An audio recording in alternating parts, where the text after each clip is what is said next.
दोस्तों, nothing singer ने हिंदू और मुसलमानों के दरमियान जो लोग दंगा कर रहे हैं, मुसलमानों पर और मस्जिदों पर अटैक कर रहे हैं, इनके बारे में बताया और नथिंग सिंगर ने ये भी बताया कि ये कौन लोग हैं जो ऐसा कर रहे हैं। तो आइए दोस्तों, वीडियो के जानिब बढ़ते हैं और इसके बाद डॉक्टर जाकिर नाइक का एक छोटा सा मुख्तसर सा जवाब इसी हवाले से सुनते हैं। मेरे घर में कोई घुसेगा, अगर तोड़फीड़ करेगा तो मारूंगा, जिस तरीके की बदतमीजी करेगा उस प्रकार का हमला करूंगा उस पर। ये हमारा सनातन धर्म इस तरह की बिल्कुल भी आजादी नहीं देता है कि आप किसी के धर्म का अपमान करो। धर्म के नाम पर ये दंगाई और गुंडे पूरे देश के सामने प्रमाण है कि किस तरह से मस्जिद में जाके तिरंगा फहराते। कोई बात नहीं, वही ये लोग किस तरीके से प्रताड़ित कर रहे हैं मुसलमान को, फिर कहते हैं मुसलमान पत्थरबाजी कर रहा है। आप मस्जिद में सनातन धर्म का प्रचार कर रहे हैं, मस्जिद में कैसे जा सकते हैं? हिंदू सभा के लोग, आरएसएस के लोग, बजरंग दल के लोग हमारे देश में मुसलमान को प्रताड़ित कर रहे हैं और दंगा कराने का प्रयास कर रहे हैं। इन जैसे दंगाइयों के खिलाफ जो हमारे सनातन धर्म को बदनाम कर रहे हैं, बिट्टू बजरंगी जैसे गुंडे और ये मोनू मानेसर जैसे गुंडे, इनके खिलाफ राजपूत समाज लड़ेगा। ये लोग बिट्टू मानेसर और ये आपका मोनू मानेसर, बिट्टू बजरंगी, ये गोरक्षक कहता है, इसके एविडेंस है पुलिस के पास। गौ तस्करी करता है, गौ तस्करों का समर्थन करता है और आप कह रहे हैं ये गोरक्षक है। जान दे देंगे मेवातियों के लिए। राजपूत समाज के लोग मेवातियों के साथ है, राजपूत समाज ईंट से ईंट बजा देगा। दंगे हो चुके हैं 28 तारीख। ऐसा लग रहा है कि ये राजपूत कौम जो है वो मुसलमानों के साथ खड़ा है। को किस बिना पर इन्हें परमिशन धर्म के नाम पर दोबारा अपने हरियाणा में माहौल खराब करने की परमिशन कौन दे रहा है? हम सदैव साथ रहे हैं। महाराणा प्रताप के संघर्ष में क्या मुसलमानों ने योगदान नहीं दिया? क्या महाराणा प्रताप के चित्तौड़ के किले पर मुसलमानों ने बलिदान नहीं दिया? आजादी की लड़ाई में क्या मुसलमानों ने बलिदान नहीं दिया? क्या जब सेना को हथियारों की जरूरत थी तो निजाम ने क्या चंदा नहीं दिया? या कोरोना जैसी महामारी में अजीम प्रेम जी ने 1500 करोड़ रुपए का दान नहीं दिया? ये गौ दलाली करने वालों को गोरक्षक कह रहे हैं। ये गोरक्षक है जो लोगों की हत्या कराते हैं, जो दंगे करा रहे हैं, ये आपको गोरक्षक लग रहे हैं? जिन्होंने इतने बड़े पैमाने पर यहाँ पे मऊ में हिंसा फैलाई, ये आपको गोरक्षक लग रहे हैं? आज ही गए थे गृह मंत्री मणिपुर में, बेटियों का शोषण हुआ था, कुछ नहीं कर पाए, आके चुपचाप बैठे थे, देश को गुमराह किया।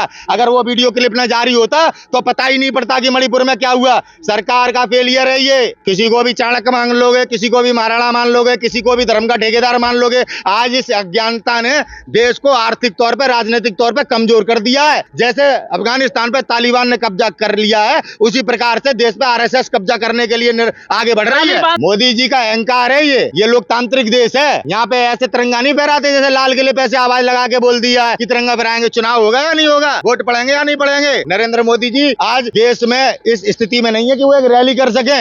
ये माहौल को देखते हुए उसकी परमिशन नहीं देनी चाहिए। समझ में आया? इसका मतलब ये नहीं है कि हम धर्म का विरोध कर रहे हैं, इन गुंडों का विरोध कर रहे हैं। यार देखा जाए तो मुल्क का हर जो कुछ भी हो सरकार के हाथ में होता है। तो हालात खराब करना या हालात ठीक करना, दंगे कराना या दंगे को रोकना, ये सब हुकूमत के हाथ में होता है, सरकार के हाथ में होता है। तो इनको चाहिए कि इनको रोक ले। निकालो ना धर्म की यात्रा। हमारा भारत दुनिया में एक गौरवशील देश है कि इस देश में नागरिक देखो कैसे रहते हैं। कुल हरियाणा की जनता से मुझे पूरा उम्मीद है और मैं उनसे हाथ जोड़ के निवेदन करता हूं कि ये हमारे हरियाणा के मान सम्मान की बात है। बिट्टू बजरंगी जैसे ये टुच्चे से मच्छर से गुंडे, ये आपका मोनू मानेसर जैसा टकला नैक सा चिन्नू सा पिस्सू, ये आज क्या पूरे हरियाणा का माहौल खराब करेंगे? ये हिंदू मुसलमान की बात करके, धर्म की बात करके क्या आज हमारे हरियाणा में आग लगा देंगे, दंगे करा देंगे? आज हमें अपने हरियाणा की रक्षा करनी है, आज अपनी माटी का मान चुकाना है। एक होकर लड़ो इन दंगाइयों से। किसी हिंदू को खतरा नहीं है, सेना हिंदुओं की। भाईचारा स्थापित हो गया। बिल्कुल, मोहब्बत की दुकान खुलेगी, नफरत लगाने वालों को साइड किया जाएगा। और यही मेरा हमेशा फलसफा रहा। मैं कभी भी नहीं चाहता हूं कि हिंदू मुस्लिम में कभी भी भेदभाव हो या कभी भी आपस में नफरत हो। बिल्कुल जरूरी नहीं कि जो मैं बोलता हूं हर एक आदमी बात माने, और जो मेरी बात नहीं मानता है उसको मैं पहला मौका देता हूं ताकि जो हमारे दरमियान जो गलत फहमी है वो दूर हो। इसीलिए मुझे बहुत दुख हुआ कि मैं आपका जवाब न दे सका कल। बहुत दुख हुआ मुझे। वैसे ये कल आया था इसके डॉक्टर जाकिर नाइक के पास, तो इसका जवाब मुकम्मल नहीं हो पाया क्योंकि डॉक्टर जाकिर के पास इतना टाइम नहीं था, तो उनको शो ख़त्म करना पड़ा और आज इनसे सवाल हो रहा है। बोलिए। मुझे याद है आपका प्रेस इंटरव्यू, जब आप जिस दिन यहाँ पर किशनगंज में आए थे तो किसी पत्रकार ने आपसे कहा था कि मंजिल एक है, रास्ते अलग अलग हैं क्या? तब आपने तुरंत उन्हें जवाब दिया रास्ते भी एक है। उस दिन से लेकर के कल उस विचार पर भी मैंने सोचा तो वास्तव में आपका कथन एकदम सही है सर।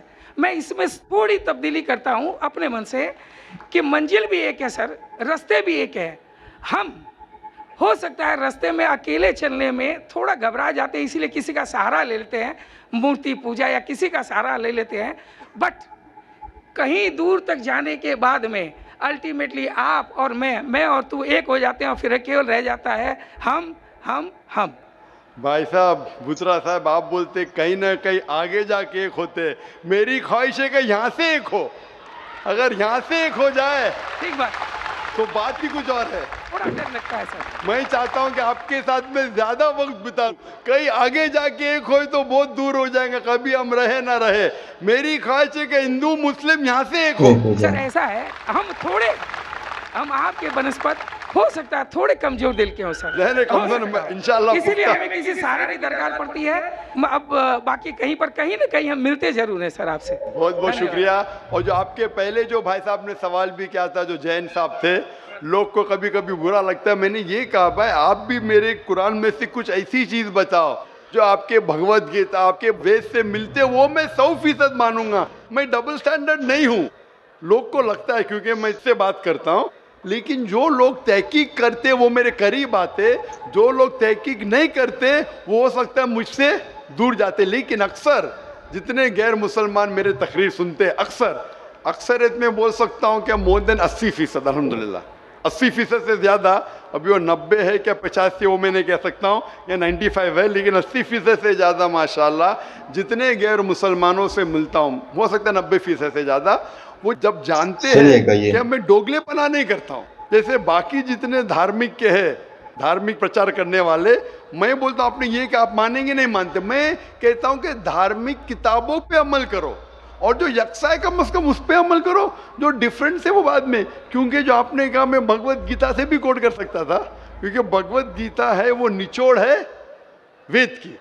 और भगवत गीता में भी चैप्टर नंबर 7 वर्स नंबर 20 में लिखा है क्या all those whose intelligence has been stolen by material desires they worship demigods. मतलब जो लोग की भावना पैसे से खींची जाती है वो लोग गलत खुदा की इबादत करते हैं। आप आगे पढ़ेंगे Bhagavad Gita chapter number 7 verse number 21, 22, 23 में श्री कृष्ण कहते हैं कि जो लोग गलत भगवान की पूजा करते हैं फिर भी जो एक ईश्वर है उनकी चीज को मान लेता है, उनके दुआ को कबूल करता है, लेकिन जो गलत ईश्वर की पूजा करते हैं वो गलत जगह जाएंगे, जो सही एक ईश्वर की पूजा करते हैं वो सही ईश्वर के पास आएंगे। सही कह रहे हैं डॉक्टर ज़ाकिर। अब इतनी छोटी तकरीर में मैं वेद भगवत गीता सबका तो मैं नहीं दे सकता हूँ। एक मेरी तकरीर है similarities between Islam and Hinduism. Islam and Hinduism में यकसानियत। अगर मैं सिर्फ हवाले दूंगा मोहम्मद सल्लल्लाहु अलैहि वसल्लम का जिक्र तो 1.5 घंटा लगता है। सिर्फ मैं तौहीद का जिक्र करूंगा, एक भगवान का, वेद में भगवत गीता में, भगवत गीता भी पढ़ चुका हूँ, लेकिन मुमकिन नहीं क्या एक छोटे से सवाल जवाब सेशन में मैं सब कहूँ। तो इसीलिए मैं बहुत खुश हूँ कि आपने मेरा काम आसान किया, आपने खुद तहकीक की। और मैं चाहता हूँ कि जिस तरीके से बुतरा साहब ने जो तहकीक किए, मैं चाहता हूँ कि जितने यहाँ गैर मुसलमान हैं वो भी तहकीक करें अपनी धार्मिक किताब के बारे में। इंशाअल्लाह हम सब इंसान एक हो जाएंगे और एक ईश्वर की इबादत करेंगे। बहुत डॉक्टर ज़ाकिर नाइक ने बहुत खूबसूरत बातें की और उसके बाद अभी देखते हैं कि एक बंदा मुसलमान भी हो जाता है इस दौरान। तो देखते हैं डॉक्टर ज़ाकिर नाइक का। बहुत शुक्रिया। अगला सवाल माइक नंबर 2 से, अगर वहाँ पर कोई गैर मुस्लिम भाई मौजूद हैं। आई एम मिस्टर पी के यादव एवं स्टिल वर्किंग ओके दिल्ली, और अर्थात मैं इस्लाम में दाखिल होना चाहता हूँ। डॉक्टर साहब है, मैं इससे हिंदी लफ्ज़ की जो पुराने चाहता हूँ। भाई साहब ने कहा कि वो इस्लाम में दाखिल होना चाहते हैं। मैं आपसे पूछना चाहता हूँ कि आप मानते हैं कि खुदा एक है? जी, खुदा एक ही है, भगवान एक ही है। आप मानते हैं कि मूर्ति पूजा गलत है या सही है? गलत है। माशाल्लाह। आप मानते हैं कि मोहम्मद सल्लल्लाहु अलैहि वसल्लम आखिरी पैगंबर है? यस। आपको कोई भी जबरदस्ती कर रहा है इस्लाम कबूल करने पे? नो। कोई भी आपको दबाव दे रहा है, कोई भी प्रेशर? No no. कोई भी रिश्वत दे रहा है? नहीं। आप अपने मन से करना चाहते कबूल? यस। तो इंशाल्लाह, क्योंकि जैसे मैंने कहा पहले भी कि इस देश में किसी को ज़बरदस्ती कोई दीन में लाना, मज़हब तब्दील करना हराम है, और इस्लाम में भी किसी को ज़बरदस्ती मुसलमान बनाना हराम है। लेकिन आप अपने दिल से, अपनी मर्ज़ी से अगर अपना मज़हब तब्दील करना चाहते हैं, आप अगर चाहते हैं कि मुस्लिम बने, तो कोई आपको रोक नहीं सकता है। इंशाअल्लाह मैं अरबी में कहूँगा, आप उसे दोहराइए। अशहदु अशहदु अल्लाह अल्लाह इलाहा इलाहा इल्लल्लाह इल्लल्लाह व अशहदु व अशहदु अन्ना अन्ना मुहम्मदन मोहम्मदन अब्दुहु अब्दुहु व रसूलुहु। व रसूलुहु। मैं मैं शहादत देता हूँ शहादत देता हूँ कि कि अल्लाह के अलावा अल्लाह के अलावा कोई माबूद नहीं कोई माबूद नहीं और मोहम्मद मोहम्मद सल्लल्लाहु अलैहि वसल्लम अलैहि वसल्लम उसके पैगंबर और बंदे हैं। माशाल्लाह, आप मुसलमान हो चुके। यस। और मैं अल्लाह सुब्हानहू व तआला से दुआ करूँगा इंशाअल्लाह कि आपको इस दुनिया और आखिरत में बेहतरीन ज़िंदगी दे, और इंशाअल्लाह आपको जन्नत नसीब फरमाए, और इंशाअल्लाह आपके ज़रिए और लोगों को भी हिदायत। तो दोस्तों, इंडिया में मुसलमानों पर जो जुल्म हो रहा है उनके बारे में आप क्या कहना चाहेंगे, और आज की वीडियो के बारे में आपकी क्या राय है? वीडियो को लाइक करें और कमेंट सेक्शन में अपने राय का इजहार जरूर कीजिए। वीडियो देखने का बहुत शुक्रिया।